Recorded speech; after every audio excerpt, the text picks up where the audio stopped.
Hi everyone, welcome to finance with family man. ఈరోజు మన financial ప్లానింగ్లో ఒక 3 హ్యాక్స్ గురించి డిస్కస్ చేద్దామండి. ఇలాంటి వాటి వల్ల మన ఫ్యామిలీ ఫ్యూచర్ అనేది సెక్యూర్ చేయడానికి చాలా యూజ్ అవుతుంది. ఫస్ట్ హ్యాక్ వచ్చేసి 3 గోల్ రూల్. 3 గోల్స్ ఉండాలండి. ఎప్పుడు కూడా మనకి యాక్టివ్గా ఒక 3 గోల్స్ ఉండాలి. లైక్ ఒకటి షార్ట్ టర్మ్ గోల్, ఒకటి మీడియం టర్మ్ గోల్, ఒకటి లాంగ్ టర్మ్ గోల్ అనమాట. ఇవి 3 సెట్ చేసుకుంటే మన ఫైనాన్స్ అనేది మనం మ్యాక్సిమం ఫిక్స్ చేసుకున్నట్టు. షార్ట్ టర్మ్ గోల్ వచ్చేసి షార్ట్ టర్మ్ గోల్స్ అనేవి మ్యాక్సిమం ఒక 1 year పీరియడ్ వరకు ఉండేవి షార్ట్ టర్మ్ గోల్స్ అనమాట.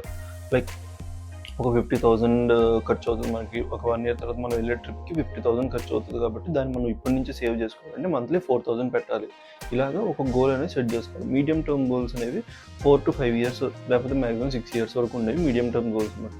ఫర్ ఎగ్జాంపుల్ ఒక 5 yearsలో మనకు 5 lakhs లైక్ హౌస్కో లేకపోతే కార్కో డౌన్ పేమెంట్ కట్టడానికి మనకు 5 lakhs కావాలి అని పెట్టుకోవడం, అది మీడియం టర్మ్ గోల్ అనమాట. అలాగ 5 lakhs మనం ఒక 5 yearsలో అక్యుములేట్ చేయాలి అంటే పర్ మంత్ 8,000 rupees వరకు ఇన్వెస్ట్ చేసుకోవాల్సి ఉంటుంది. సో ఇలాగ ప్లాన్ చేసుకునేది మనం మీడియం టర్మ్ గోల్. అదే లాంగ్ టర్మ్కి వచ్చేసి 20 years తర్వాత ఏం చేయాలి, 25 years తర్వాత ఏం చేయాలి, లేకపోతే మన రిటైర్మెంట్ టర్మ్కి ఏం కావాలి మనకి, ఆ టైంలో వచ్చే ఖర్చుల్ని మనం ఇప్పుడే ప్లాన్ చేసుకోవడం అనేది లాంగ్ టర్మ్ గోల్ అనమాట. ఇప్పుడు ఫర్ ఎగ్జాంపుల్ మనకి రిటైర్మెంట్ టైంకి ఒక 1 crore కావాలి అంటే, లైక్ ఫర్ ఎగ్జాంపుల్ ఒక 20 years ఉంది అనుకుందాం. 20 years అంటే ఈజీ క్యాలిక్యులేషన్, 1 crore కావాలి అనుకుంటే మనకు 5,000 rupees పర్ మంత్ ఎస్ఐపి చేసుకుంటే మన 20th yearలో 1 crore అనేది రెడీ అవుతుంది. So this is called long term planning. ఇలాగ మనం బేబీ ఎడ్యుకేషన్కి అయి ఉండొచ్చు, లేకపోతే రిటైర్మెంట్కో, హౌస్కో, కార్కో, దేనికన్నా కానీ long term, short term, medium term అని చెప్పి దాన్ని స్ప్లిట్ చేసుకొని దాన్ని ప్లాన్ చేసుకున్నట్టయితే మనకు డైరెక్షన్ క్లియర్గా ఉంటుంది. దానికి తగ్గట్టుగా మన ఇన్వెస్ట్మెంట్స్ కూడా అప్ డౌన్ చేసుకోవచ్చు అనమాట. ఓకే, నెక్స్ట్ సెకండ్ టిప్ వచ్చేసి గోల్ బేస్డ్ అకౌంట్స్ అండి. ఎందుకంటే మనకి మల్టిపుల్ గోల్స్ ఉన్నప్పుడు మల్టిపుల్ అకౌంట్స్ కూడా ఉండాలి మనకి. అంటే ఒకే దగ్గర అన్నీ పెట్టకూడదు. లైక్ ఇప్పుడు మీడియం టర్మ్ గోల్ అమౌంట్ ఒకే దాంట్లో పెట్టి, షార్ట్ టర్మ్ గోల్ అకౌంట్కి సంబంధించింది ఒకటే దాంట్లో పెట్టి ఇవన్నీ మిక్స్ అయిపోతాయి. ఏది లాంగ్ టర్మ్కి, ఏది మీడియం టర్మ్కి, ఏది షార్ట్ టర్మ్ అనేది మనకు తెలియదు కాబట్టి ఒకదానికి సంబంధించింది ఇంకో దాంట్లో పెట్టకండి. ఒకటి దానికి సెపరేట్గా పెట్టారనుకో, దానికి తగ్గట్టుగానే మీకు ఇన్వెస్ట్మెంట్ అవుతుంది, దానికి తగ్గట్టుగా మీరు ట్రాక్ చేసుకోగలుగుతారు, దానికి తగ్గట్టుగా మీరు యాడ్ చేసుకోవడం లేకపోతే తగ్గించుకోవడం ఏదో చేయొచ్చు. ఓకే, అలా చేయడం వల్ల కన్ఫ్యూజన్ అనేది ఉండదు.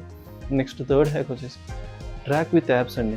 ఇప్పుడు మనం ఈ గ్రో కానీ, మనీ కంట్రోల్, జెరోదా, అప్స్టాక్స్ ఇలాంటివి చాలా ఉంటాయి. మనం దేంట్లో ఇన్వెస్ట్మెంట్స్ చేస్తున్నాము అనేది డెఫినెట్లీ గోల్స్ అనేవి సెట్ చేసుకోండి. ఈ ప్రోగ్రెస్ అలర్ట్స్ అనేవి మనం సెట్ చేసుకుని పెట్టుకోవడం వల్ల ఎంతవరకు మనం రీచ్ అయ్యాము, మనకి అది అప్ డౌన్ ఎలా అవుతుంది, మనం ఇంకెంత ఇన్వెస్ట్మెంట్స్ పెంచుకోవాలి, ఇవన్నీ మనకు క్లారిటీ ఉంటుంది. మంత్లీ ఒక 10 minutes చూసుకుంటే సరిపోతుంది.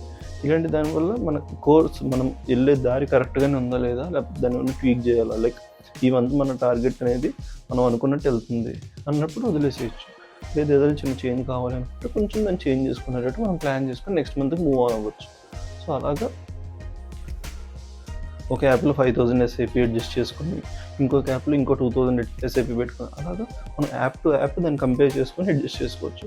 ఇప్పుడు ఫర్ ఎగ్జాంపుల్ ఒక 75,000 శాలరీలో 15,000 మనం సేవ్ చేస్తున్నాం అనుకుంటే 5,000 షార్ట్ టర్మ్ ప్లాన్కి, 5,000 మీడియం టర్మ్ ప్లాన్కి, 5,000 లాంగ్ టర్మ్ ప్లాన్కి పెట్టుకున్నట్టయితే 10 yearsలో మనం 25 lakhs అనేది ఒక బేస్లా సెట్ చేసుకోవచ్చు.